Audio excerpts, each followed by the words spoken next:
Artefactors Union, welcome to my new desk. We are going to be working on Untold Tales today, the title box containing Damian Ravencroft and Lindley. We're first going to start with Damian himself. This is the artwork, and here is our render. Here's the sprue. We're going to go ahead and probably just build the body first. So body, the head, the arm, then we'll build the base around him. I should specify this is Damian Ravencroft Unbound, and these are new masters to the game of Malifaux that just came out this past year, and they all have titles for both versions, so we're just going to refer to them by their title version now, as opposed to the 60-ish masters that came before, which has an untitled version and a newer titled version. C1, the body. Add C3, the head and chesticles. What is it with arcanists and unnecessarily sexy bald men?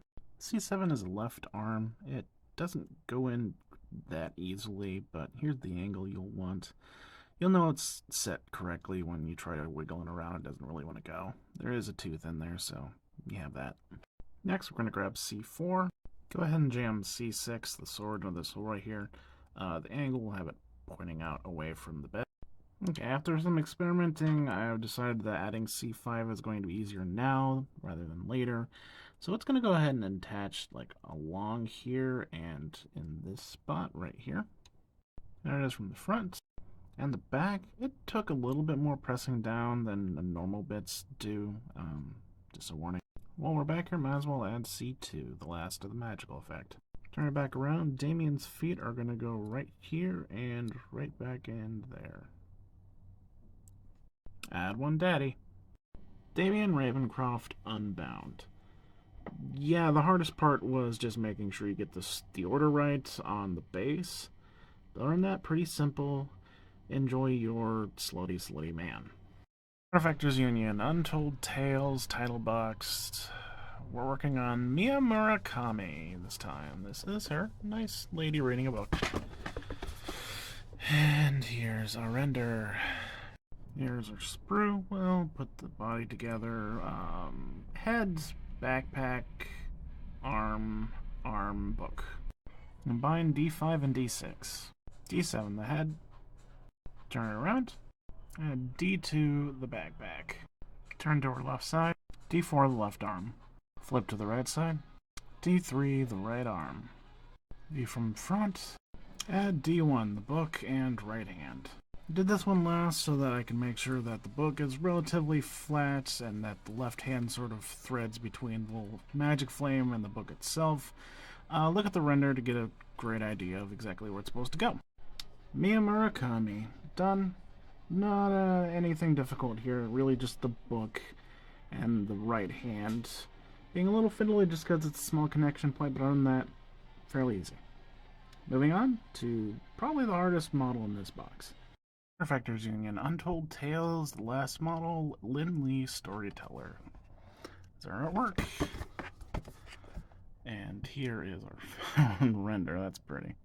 Here's the sprue in all of its glory. I'm going to take a wild guess and say we probably should put Lindley together herself first, then construct the claw, and then combine the two pieces. So we'll grab the body, we'll add the two legs, we'll add the two arms, then the skirt, scroll, head, hair is around here's the hair.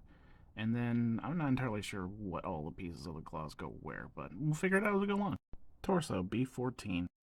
Okay, already immediately wrong on my guess on the order of operations. This is A17, the skirt. It's got to go on next. Do like so.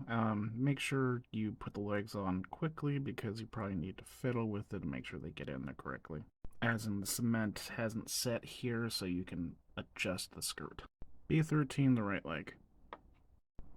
A16, the left leg.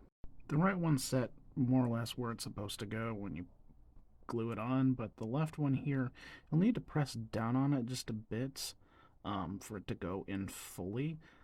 That's roughly that here. That's the gap between the legs you should be seeing. Now, the reason there's this weird hole up here is that's where the scrolls will go. And keeping with the tradition of Doug being completely wrong on assembly order, we're going to grab the scrolls. The top is smooth here, and the bottom sort of has these notches where it'll connect to the model. That's how you can tell the top from the bottom. There we go. B11, left arm. B3, the right arm. Take B7, the head. And add B15 to it, the hair. Figuring out the direction of the hair might be hard, so here's a side view. And from the front, add the head to the body. This connection is a little wonky, so just make sure that when you put it on there, that the collar is part of her head bit. There should be no gap in the back, and there should just be a little notch right there where the color of the shirt actually is. Claw time, grab B1. Add B5 to the pinky finger. Next, we're going to grab B12. Connect it to B12 to make a U shape. This was difficult. You're basically going to need to thread the pieces together. Some go over the top of others.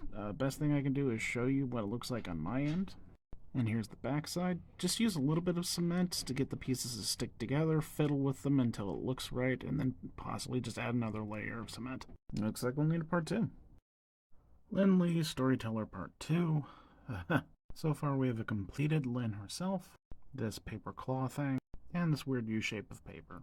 This is what's left of our sprue, but getting all the pieces together is going to be the hard part. So we'll grab the book, put the bookmark on the book, connect the book to the papers, and then sort of figure out how to jam it all together. Let's grab our book, B2, and our bookmark, B10, at the top there. Alright, we turn it over, we see the book has got these little holes in it right there. That's where fingers go. In the next few steps, you need to do fast again because it's going to require nudging, so you want the cement to be somewhat cured but not too cured. We're going to glue this to her hand. We're going to glue the U-shaped piece to her heel and then connect it with the last bit we haven't clipped out. Aha! Even better. I missed this before. There is this little notch right here on the skirt, and that's where some of the papers will go. So we'll just sort of rest on her hip. Alright, view from the front. The side, notice how this just interacts with the scrolls so nicely. Okay, her from the back. And I actually had to nudge the right arm just a little bit, so if I have to ever do this again, I'll actually glue the right arm right before I add the book. Okay, our U-shaped piece. Do you see this little notch right here? That will connect right to the back of her heel right here. Okay, no idea if this angle is correct, so we're going to do the last bit real fast. Alright, the two connections for A9, sorry. Right along here and right there. Ha ha ha ha! There we go. Look at that. First connection point. Second connection point down there. I had to push down on it with the X-Acto knife to make sure it's set correctly. And just to make sure, here it is from the bottom. Last but not least, let's connect to the claw. You saw where I initially tried to glue it, and where I had to pull it apart. I went ahead and glued her to the base on her feet, and this allows me to sort of fiddle with these connection points a bit. I can push down on this one, and it'll sort of rotate everything ever so slightly because it needs to be almost on the ground. That's really hard to do with a freestanding model, but this is what she looks like with everything on except the claw. Here she is with the claw attached. Lindley, Storyteller, done. This was tough, but it's doable. It's still doable. The way I would change things up is I would build all of her except for her right arm, and then just glue her to the base. Do the right arm, then the book attached to her, then the paper trail going down, and it should be a lot easier with her cement to the base. But yeah, got her.